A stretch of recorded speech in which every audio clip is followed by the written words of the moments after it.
Hello, I'm Mr. McBrien. This is TEJ3M Software. We'll start with a quote for the day. Craig Bruce said, "It's hardware that makes a machine fast. It's software that makes a fast machine slow." So today we're going to talk about computer software, analyze licensing models and things like this. Ontario would like us to be able to do so. They'd like us to be able to set up a home office system with appropriate software and explain the importance of and comply with software licensing legislation. So let's start by talking about the types of software. There are two main types of software. There's system software that controls the computer's operations and allows for very simple user activities. And then there's application software that runs on top of the operating system and allows users to do specific tasks, things like word processing and various photo editing and other exercises like this. Now, operating systems are the interface between the application and the computer system. We already talked about this. There are various OSs, including the ancient DOS, Microsoft Windows, Linux, Mac OS, Android, etc.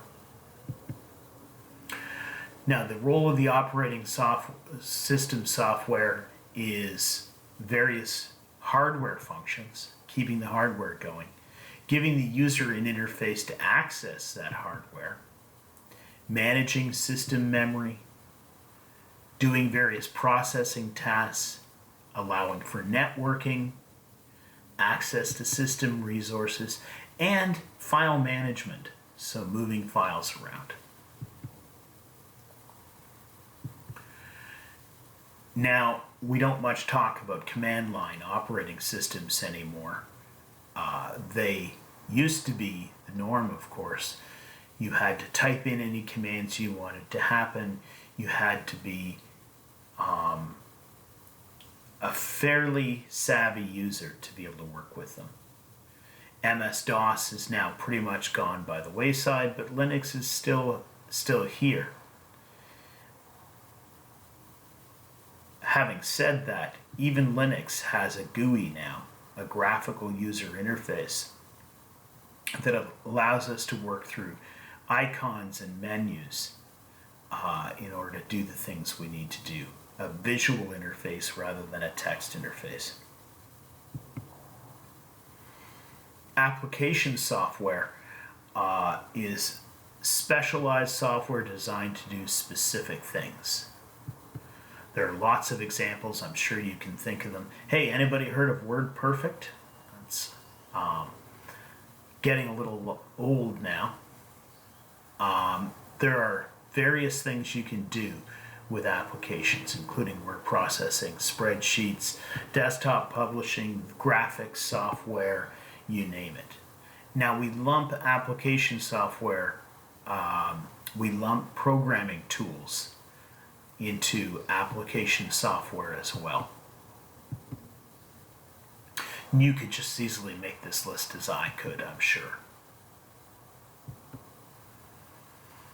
Now, the world is changing.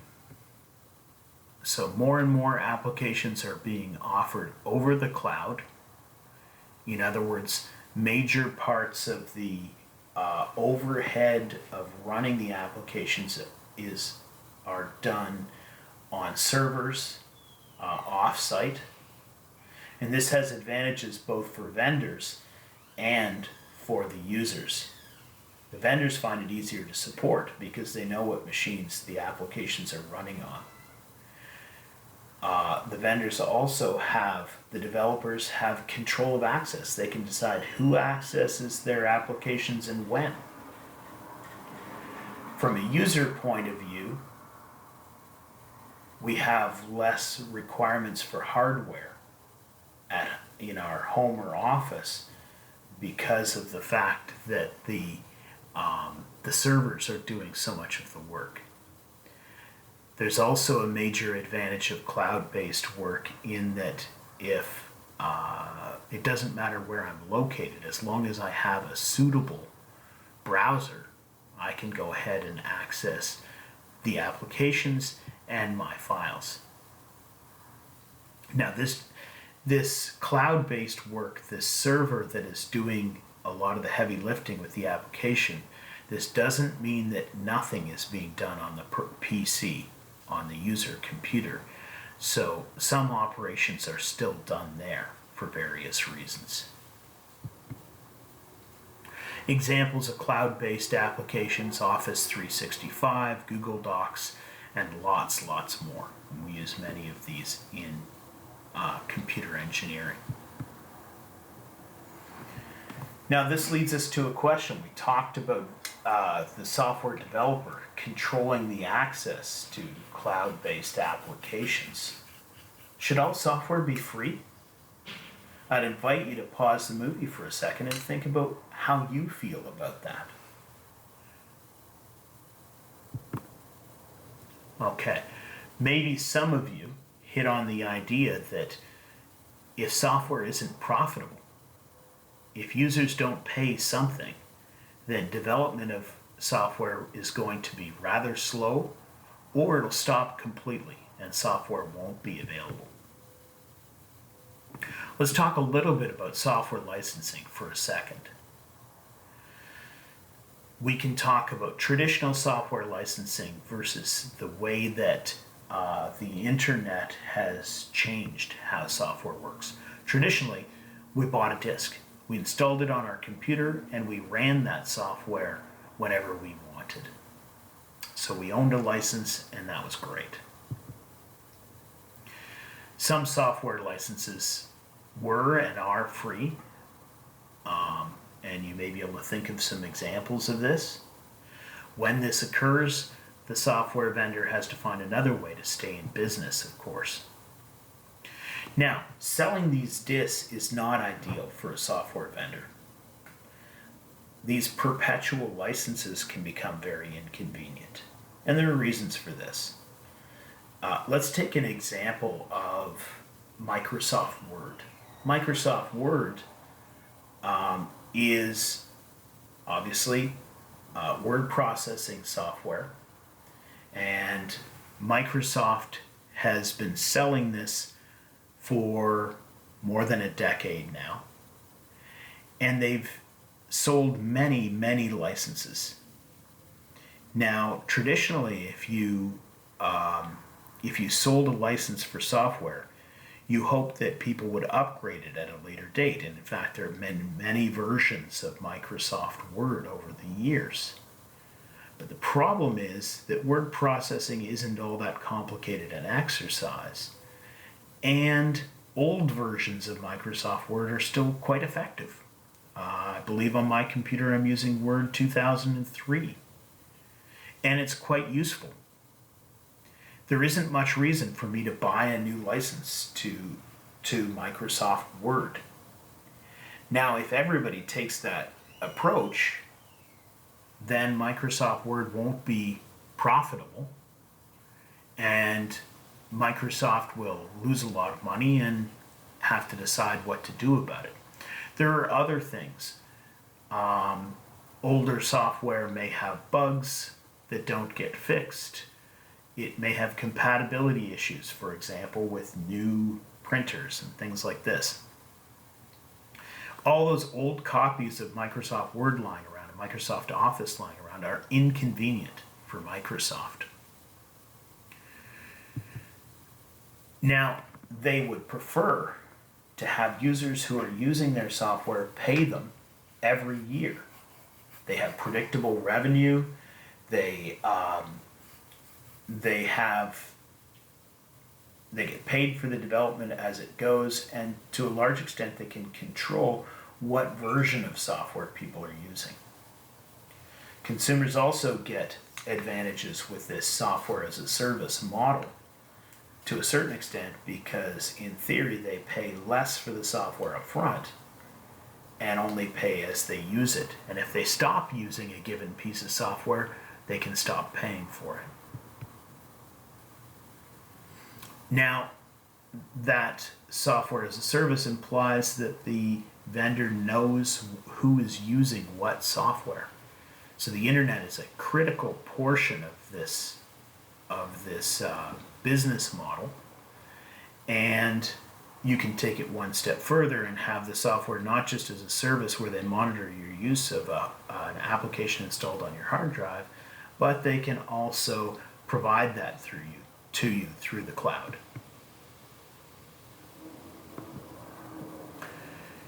Now, we in TEJ talk about Linux a lot. Linux is an example of open source software, and there are many other examples. Open source software is intended to be a collaborative development project where anyone can open up the source code for a given application and make modifications to it. Now, it's not precisely free. Before you download that code, you need to typically agree to terms about how you're going to use it. For example, you're not allowed to sell software that you develop from open source code.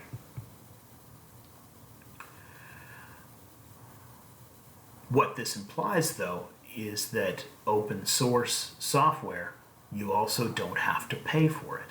So you can install it to your computer for free and use it for free. Obviously, this has some advantages. So it's free to install the software. If you don't like the software and you have the skills, you can actually go and make modifications to it. If you don't have the skills but you have money, you can pay someone else to make modifications to it.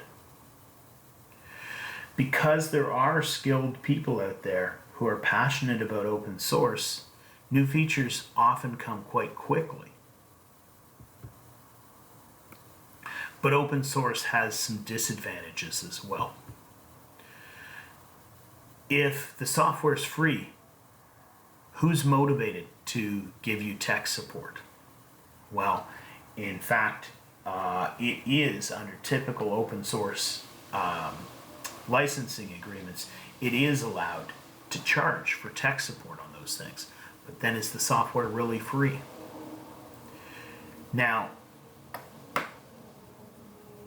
the developers who develop open source software may not have passion around the usability of that software. They tend to have great expertise and often have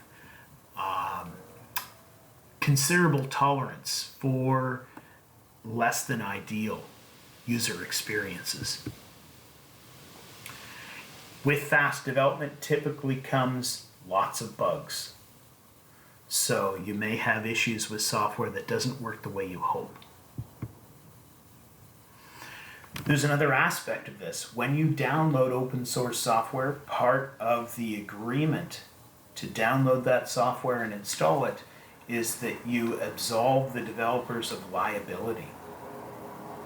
So if you have a big business and a bug in open source software you've decided to use costs you $100 million